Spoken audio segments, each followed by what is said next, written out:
Evening, everyone. Thanks for stopping by. Gonna do another little bedside chat here with you all on this Sunday evening.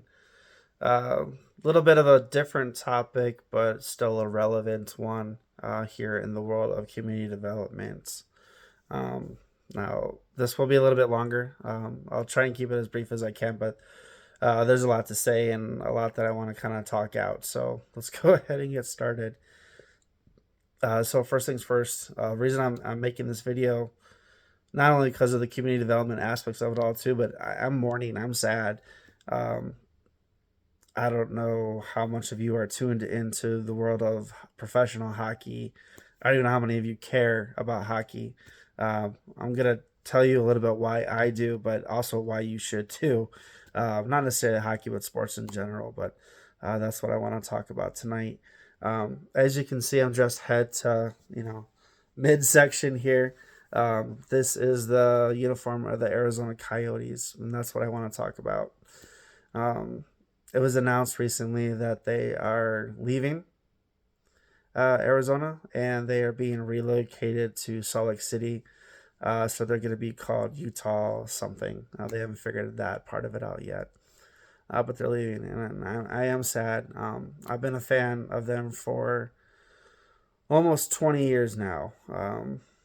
I actually used to live out in Arizona myself. I got to go to my first game, and I've been hooked ever since. And that's kind of what I want to talk about here tonight. Some of the emotional parts of community development that tie into sports are like the community pride, the fact that this is a social event where people can go to as well. You want to call it like a large social organization in a community that could fit under that. Um, but yeah, let's go back to it. In 1996, that's when the Coyotes became a team. So they've been out there for quite a long time now, and so this is really sad to have them go. And I've never lost a team like this before. Usually my teams felt solid, like they're no matter how bad or how good they were doing, they were always going to be there, and that's just not the case. But I did want to take it back to 1996 when the team came out because I was in high school, and the first time I actually got to see this logo, I was in school, one of my classes, first thing in the morning, and one of the hockey players for the team of my high school came in wearing a jersey similar to this. I was like, "What the heck is that?" And he was telling me, Phoenix Coyotes, because that's what they were first called. The new team in the NHL. I was like, "Ooh, okay, all right, hockey in the desert, good for them." And then fast forward to 2006, I actually got to go to one as well. Um, Now, I grew up in a sport loving family. One of the families that you can't walk out of the hospital without being draped in some kind of sport gear, even as a newborn. But even though the town that I'm from loves its hockey, we have a minor league team that's well loved, does really well. Um, but my family just really didn't do hockey as much. And a couple times as a kid, I got to go to some games. I played roller hockey with my friends, so I have an emotional attachment to the sport from that. Every time I see a hockey game, or even if I go on my rollerblades for a little bit of a run, if you will, I think of the times that I spent with my friends just playing roller hockey for the fun, for the love of it, and I had some really good times with that. But fast forward again back out to 2006, my classmates and I, um, who I haven't seen in person since we left, got to go to a game. We had one suite passes, so we actually got to go into the suites. So we had like just a handful of us in this really really nice place. But like I fell in love with the team like instantly. You just feel the vibe of the crowd, get a sense of pride and love in the community with it. And I had so much fun. I miss my friends a lot. So, every time I see a game, like I think about, back in high school when I was playing in college and, my friends when I was in culinary school. I miss them a lot. Um, and so, there's that emotional attachment to it. That's the cultural and the social aspect of it all. the pride the community has in it, and everybody kind of uniting behind one thing. But let's talk about some of the other parts of the community development. Yeah, sorry, community development aspect of it all. So sports arenas, sports stadiums, teams, they have hundreds of employees to work this organization. Even more so on game days. There's always a lot more that come just for the games. So not only do you have the players, the coaches, the staff, like the athletic staff, you have the media, social media people out there as well. And they're more of the day to day employees. But now you have the parking lot attendants, you have the security, you have concessions, you have maintenance there. And these jobs are gone. Whoever the players, the coaches, the staff, they're all going up to Utah now. But the other ones, the game day employees, those are all gone.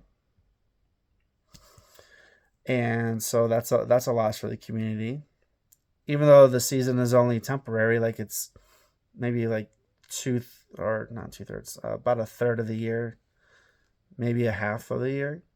That's still a significant amount of time to have, a job, and now you no longer have it.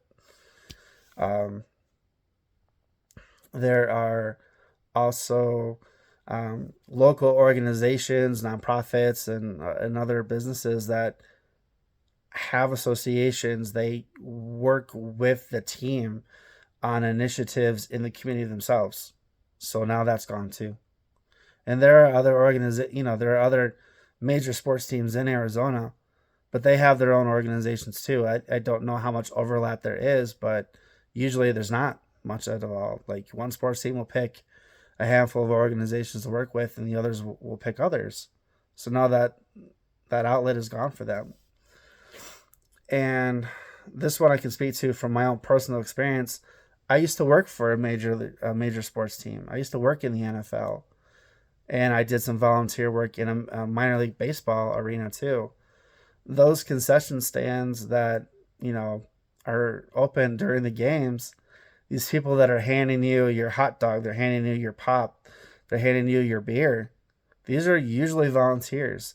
These are people that are working for like Boy Scouts, Girl Scouts. These are like a high school sports team, a church organization, a fraternity or sorority, some other nonprofit. They raise money. They get a percentage of the whatever their stand makes for their own organization. This opportunity is now gone as well.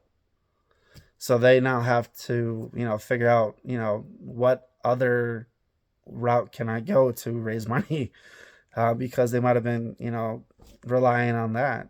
So there's a lot that happens, and then there's also the tourism aspect of this all too. So whether you are a fan of the team or a fan of even the opposing team, you are no longer traveling to the Phoenix area for the games. So Phoenix is going to be losing out on hotel reservations, people eating, going to the bars and drinking, doing any kind of shopping that they need to do. All those fans that were coming into the area from out of town, even if it's, Tucson or Flagstaff, that's still out of town. These people are no longer going to be going to the area for the games. So there's going to be some loss there too. So there's just a lot to it. There's, for someone like myself, I don't foresee myself cheering for anybody else. There is an arrangement right now where if they can get an arena in 5 years, then they can be resurrected, if you will, and be a team again. But if not, then they're going to be gone for the foreseeable future. So I don't think I'm going to pick anybody else yet. I'm going to, keep these guys in my heart. I'm going to hold on to hope as long as I can. But it's pretty sad. It's not too often that you have a major team like this, up and leave. Hopefully we can get them back in the next couple of years. All right, everyone. Well, thanks for helping me through this. Again, I'm pretty sad about it. I've never felt this way, especially about a sports team. But when your life has included sports, you got certain attachments to it. Experiences that you had, friends that you had. I could see why it would hurt. All right, well, have a great night.